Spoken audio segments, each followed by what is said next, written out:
Método, com Carlos Andreasa.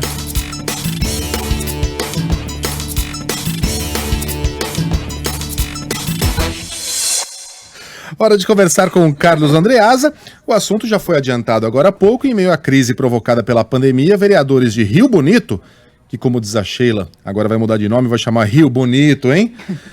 Lá na região metropolitana do Rio de Janeiro, aprovaram um aumento de salário para o prefeito, para o vice-prefeito, para os secretários. Só um vereador dos 9 teve a dignidade de votar contra. E agora o salário do prefeito passa a ser de R$22 mil, o vice vai ganhar 14 pratas, os secretários R$11 mil, aumentos que chegam a 64%. Na cara dura, na nossa cara, Andreasa. Bom dia para você. Fala aí, pessoal, Megali, Carla, Sheila, ouvinte querido. Bom dia. Sextou. Sextou.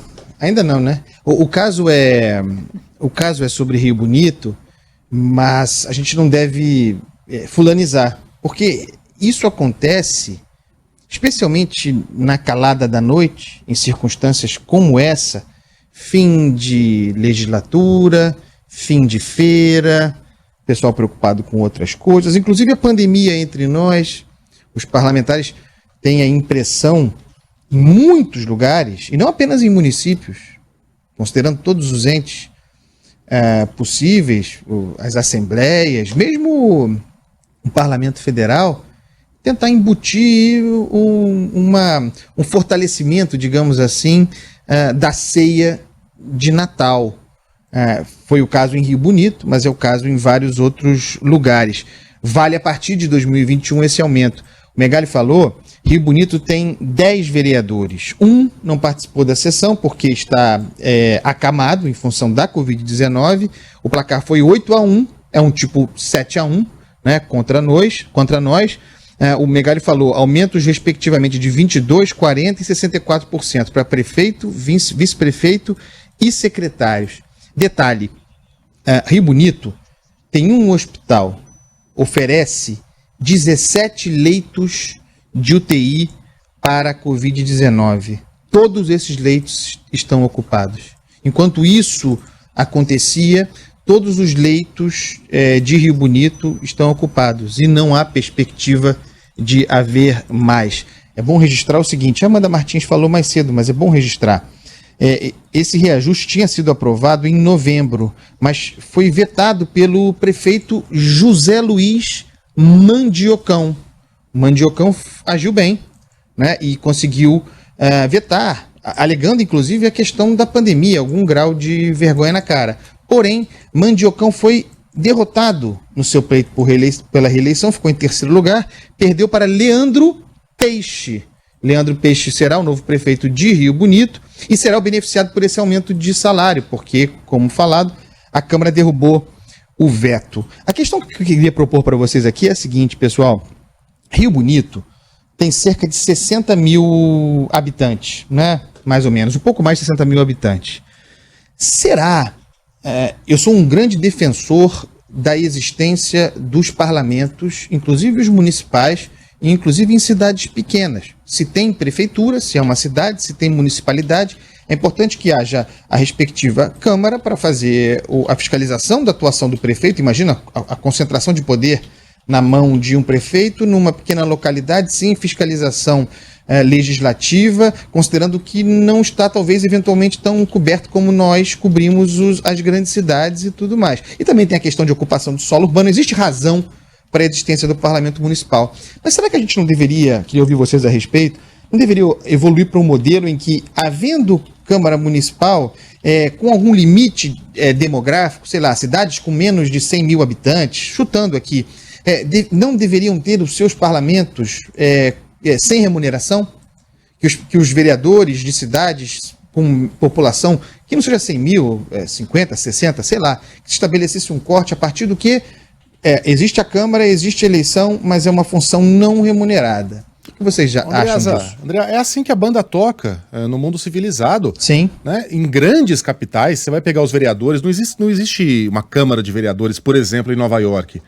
É um conselho que é formado ali por um grupo que é eleito, mas que são pessoas interessadas no bem comum e na cidade, que se reúnem uma vez por mês ali para tomar uma ou outra decisão, enviar propostas à prefeitura, age como um grupo auxiliar do prefeito, né?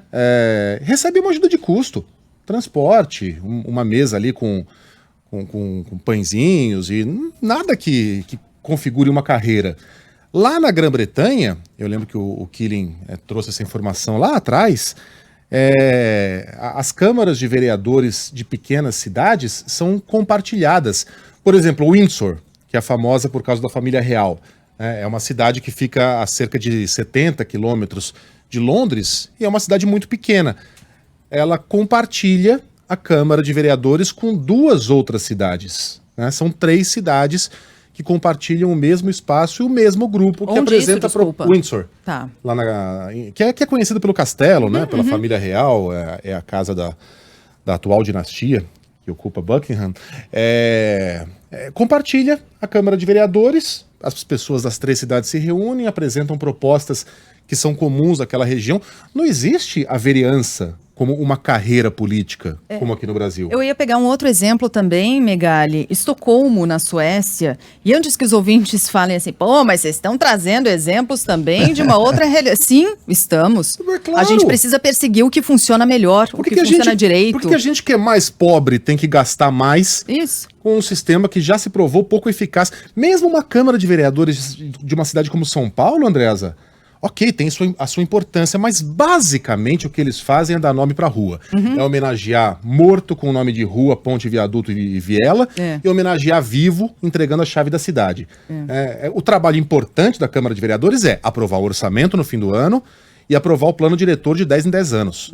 Basicamente é isso. Em Estocolmo são 101 vereadores, nenhum deles tem direito a salário, são trabalhos voluntários, não tem direito a gabinete. Então, eles têm encontros ali, sim, onde é a sede da Câmara Municipal, mas eles trabalham de casa, então ninguém tem gabinete, ninguém tem assessor de gabinete, nada disso, verba de gabinete, nada disso. Então, não tem nenhum dinheiro, nenhum salário e também não tem gabinete. Trabalha de casa, né?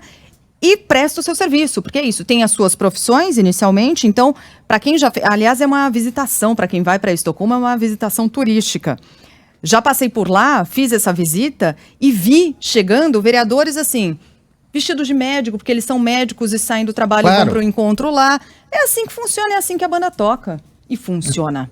Pessoa inserida na sociedade com funções no mundo real, o que ajuda no exercício da vereança, que também cumprem essa função. Eu até entendo que possa haver uma ajuda de custo, algum tipo de benefício para facilitar a vida da pessoa em transporte, sei lá, para chegar a esse trabalho. Mas não há dúvida de que nós no Brasil precisamos evoluir valorizando a atividade legislativa. Valorizando, tá? Porque a gente não pode esquecer, pensando no Brasil, da importância, por mais que haja apenas um vereador disposto verdadeiramente a trabalhar, a importância do vereador muitas vezes como contraponto à concentração de poder na mão de um prefeito, na mão do executivo. A gente conhece o esquema brasileiro. Só não pode ser esse legislativo que é entendido pela população como um ônus. Muito caro, todo mundo com gabinete, todo mundo com carro, todo mundo com motorista. Se investigar um pouco mais essas cidades como Rio Bonito, vamos ver que a questão salarial talvez nem seja o mais impactante. Então, Rio Bonito, por exemplo, 60 mil habitantes. Será que não poderia ser a partir daí como ensaio para chegar, de repente, às grandes cidades? Estocolmo é uma grande cidade, meu Deus do céu. Será que a gente não poderia pensar num modelo, fim de remuneração, alguma ajuda de custo, vá lá para transporte, para exercício dessa função, e as atividades como algo complementar na vida de um cidadão que tem seu trabalho, que tem sua carreira, não uma profissão em si. Acho que a gente precisa evoluir, até como forma de valorizar a atividade legislativa. Vocações, desejos de contribuir, não isso como a gente vê aí, essa multiplicação de Arthur Lira, por aí em todo lugar, né? Arthur Lirazação, sei lá, da vida legislativa, com gente, eventualmente chegando até a presença da República, que faz carreira, uma empresa mesmo familiar, dentro da máquina legislativa. Tem vários exemplos aí, né? Não é só o presidente Bolsonaro. Quantas famílias se constituíram no centro do poder, ocupando os espaços, privatizando mesmo os espaços por décadas do espaço legislativo. Por quê? Porque movimenta muito dinheiro. porque é altamente remunerado. Imaginem, prefeito de Rio Bonito, o salário agora vai passar a ser para o Leandro Peixe, R$22 mil. É muita grana.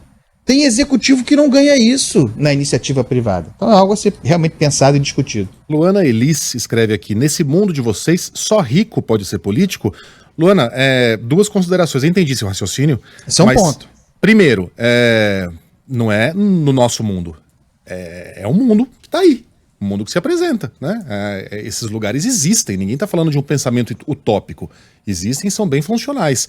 E segundo, acho que o raciocínio aí está invertido, viu, Luana? No mundo ideal, ninguém deveria ficar rico fazendo política, né? E é isso que acontece aqui no Brasil. Não, mas tem mais gente escrevendo com esse mesmo raciocínio, né? Porque assim, uma pessoa, por exemplo, pobre, da periferia, que se desgasta demais trabalhando para se manter, não teria tempo para conseguir trabalhar com isso. E assim você não tem a representatividade da periferia nesses cargos legislativos. Esse é um ponto. Esse é um ponto importante. Sem dúvida que é. Sem dúvida que é um ponto importante. Porque, vejam, por isso que eu falo, talvez a gente tenha que olhar para o aspecto demográfico para avançar nessa situação. Uma cidade como São Paulo, como Rio, uma grande cidade, com a complexidade que tem, com a espetacular desigualdade que tem, talvez ainda precise, em função dessa desigualdade, pagar salários para representantes públicos, sim, exatamente porque senão, não necessariamente quem ficou rico com a política, Megali, quem é rico na iniciativa privada pode ocupar esses lugares em detrimento da ascensão política, né? Por meio do que se faz também a ascensão social. Então, é um ponto importante. Por isso que eu bato muito nessa tecla, já te devolvo a palavra, Megali, sobre a necessidade de ser mais rigoroso com isso, com esses gastos, em cidades de menor complexidade. É um bom caminho para a gente ensaiar uma solução. Estocolmo não tem esse problema, né? Ou não tem tão grande problema como nós temos aqui de desigualdade. E mesmo Nova York, né, que tem um sistema muito complexo de transporte público, a pessoa consegue de um lado ao outro da cidade em no máximo 30, 40 minutos. Mas, quem sabe, não podemos começar por baixo. E quando eu digo por baixo, é pelas pequenas cidades. Câmaras compartilhadas, enfim, há tantos sistemas que podem ser experimentados, que serão mais eficientes e mais baratos do que o que a gente tem agora, essas câmaras de vereadores caríssimas para cidades que são tão pequenininhas, não precisam de uma estrutura tão complexa assim para se gerirem. É óbvio que a gente não vai virar Estocolmo do dia para a noite, nem seria possível. Olha a situação da desigualdade brasileira. Olha a situação, olha a riqueza produzida pela Suécia, a riqueza. Então, há muitas diferenças. Olha o nível de pobreza aqui no Brasil, olha o nível de pobreza. É óbvio que a gente não vai virar. Mas dar um passinho nessa direção, e é isso que o Andreasa falou, já seria um passo. Seria um passo, pelo menos nesses municípios menores. Olha aí, o papo rendeu. Andreasa volta na segunda-feira, agora sim sextou. Andreasa, bom show pra você. Posso mandar um beijo? Queria mandar um beijo pra Karine Roma.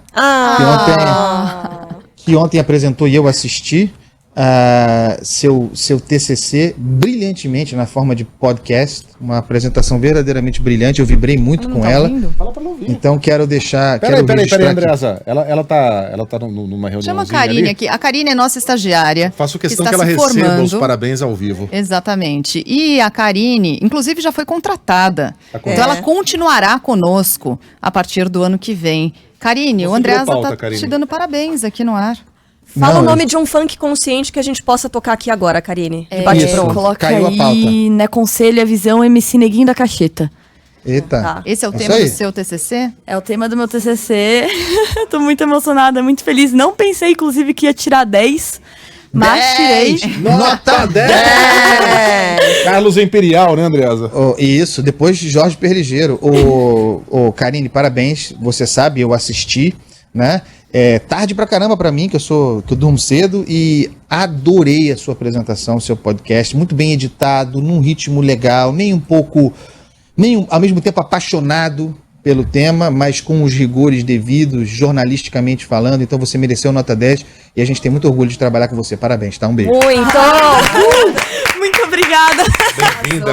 Apaixonada. Muito obrigada mesmo. Eu não tenho nem como agradecer, a todo mundo aqui. Eu fiz todos os meus agradecimentos lá na banca, mas especialmente aqui agora ao vivo, né, aproveitando. Não tem nem como agradecer todo mundo, de verdade mesmo. Acho que todo apoio, toda essa visão jornalística que eu tenho foi muito em questão de vocês, de me incentivarem, enfim, de mostrar pra mim realmente o que é jornalismo, de ouvir a história das pessoas e colocar lá. Colocar a voz, que é uma coisa que pra mim eu nunca pensei em colocar minha voz pra jogo. E principalmente colocando minha voz e a voz de outras pessoas, porque é a coisa mais importante de jornalismo. A gente saber ouvir, escutar e nem dar voz, né? Porque ontem eu ouvi isso. Não é dar voz, mas sim espaço para as pessoas, para elas conseguirem expressar aquilo que elas querem. Lindo. Demais. Não, Sua linda. foi emocionante, porque assim, a Karine deu pra perceber que ela não tava apresentando aquele TCC só pra se livrar, sabe? Pra tirar da frente. Dá a impressão, né, Andreasa, que foi a primeira reportagem dela que ela tava defendendo ali com muita paixão. Exatamente. E deu muito orgulho, Karine, tá de parabéns. E ela falou Parabéns sobre o funk, gente, o movimento Isso. do funk. Parabéns também aos professores da Karine, tá? Que compuseram a banca e falaram muito bem sobre a obra dela, pontuando as questões que tem que ser pontuadas mesmo. Então, parabéns a todos. Olha aqui, o Iguaraci, nosso ouvinte, tá dando os parabéns a Karine. Pancadão. E dizendo que a filha dele, Adriele, vai apresentar o TCC dela online também daqui a pouquinho, às 10h30. Força aí, boa sorte, Adriele. Boa sorte, vai dar tudo certo. Vamos lá. E quando cai, levanta, vai pra luta. Porém, eles fecham com os inimigos. Fuma pra dar sorriso. Beijo, Andreasa, até segunda. Tchau, pessoal. A diferença entre os loucos e os dois.